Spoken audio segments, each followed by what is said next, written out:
Cette émission vous est présentée par Saint-Raymond, la ville de l'automobile. 4 concessions à votre service, même le samedi.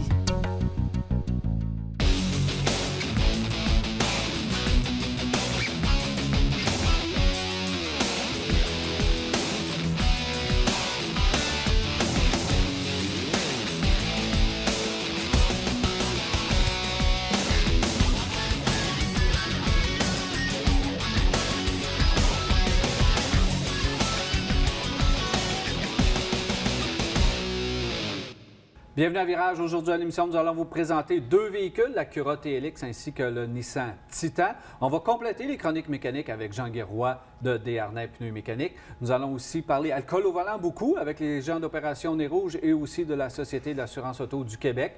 Et nous allons répondre à vos questions à la fin si vous voulez nous en poser. 670-9078, poste 230 ou encore virage@télémac.tv ou via notre Facebook. Toujours intéressant de vous lire. Salut Marc! Salut mon cher! Comment ça va? Très bien. Bon, content de l'entendre.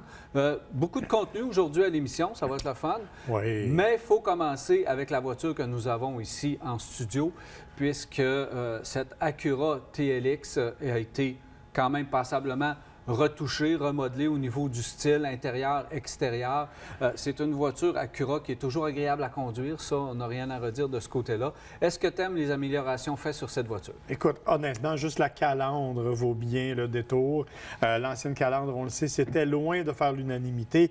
On a considérablement amélioré la chose, d'autant que nous, la version qu'on a en studio, c'est la version A-Spec, une version qui a un peu plus de trucs raffinés, notamment la calandre grillagée noire, que je trouve absolument magnifique, et les roues noires aussi. Donc, ça donne vraiment une allure beaucoup plus sportive à la voiture, beaucoup plus de personnalité, alors qu'auparavant, objectivement, les espèces de lames chromées ne faisaient pas nécessairement mon bonheur. Bien, c'était le point majeur pour les gens qui ne veulent pas ou qui ne voulaient pas acheter. C'était une raison, là.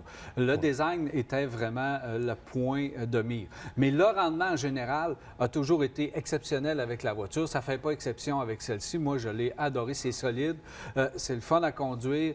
Tu places cette voiture-là dans une courbe, elle reste en place. Donc, pour les gens qui aiment vraiment conduire, les gens vont être contents. Oui, effectivement. Moi, je trouve qu'elle est un peu lourde quand on insiste un peu sur des virages un peu plus dynamiques, disons. Ouais. On la sent un peu lourde, mais malgré tout, c'est vrai que c'est une voiture qui est extrêmement solide. Elle est bien assise dans la route et ça se comporte très, très bien. Le volant aussi se prend bien en main. Les anciennes Acura avaient tendance à avoir un boudin un peu trop petit. C'est nono, mais j'avais l'impression que ça me glissait des mains, alors que là, vraiment, on a une bonne prise en main, c'est agréable, bonne visibilité. Bon, la voiture est faite pour ça. Je suis obligé de te dire, par contre, que, comme tu l'as dit, on a redessiné l'habitacle, mais on aurait pu faire un petit effort de plus parce qu'il y a des choses qui sont encore dérangeantes. Là. Moi, c'est mon point. Bloc instrument, parce que Acura, si on veut vraiment se positionner comme un constructeur haut de gamme et arriver, parce qu'on le sait, là, Honda va arriver au même niveau que Lexus avec Acura, puis on n'y parvient pas. On n'y parvient pas. Et on va devoir faire un grand pas en avant, surtout à l'intérieur de l'habitacle, pour réussir à arriver justement avec les plus grands de ce monde. Parce que là, présentement, moi, je la considère comme mi-luxe. Hein? Lincoln, Buick. Donc, je pense que les voitures se battent avec ce genre-là. Mais redessiner un tableau de bord, aussi une console centrale là, qui doit être repensée. Quand tu regardes qu'est-ce qu'ils font avec le nouveau pilote, par exemple, la nouvelle Honda Accord, tu te dis, voyons, c'est Honda, puis tu le fais pas avec Acura, tu places pas tes derniers éléments technologiques dans ces voitures-là. Non, et le double écran d'affichage, l'ergonomie même, ce qu'on a à contrôler comme bouton, la grosseur des boutons, tout simplement. C'est vraiment quelque chose on a l'impression que ça date de quelques années puis qu'on n'a comme pas voulu le renouveler aussi rapidement que le reste. C'est dommage parce que dans l'ensemble, c'est une voiture qui est super bien équipée, là, qui arrive de série cette année avec le Acura Watch, le fameux système de sécurité électronique embarqué. Ça fait un excellent travail.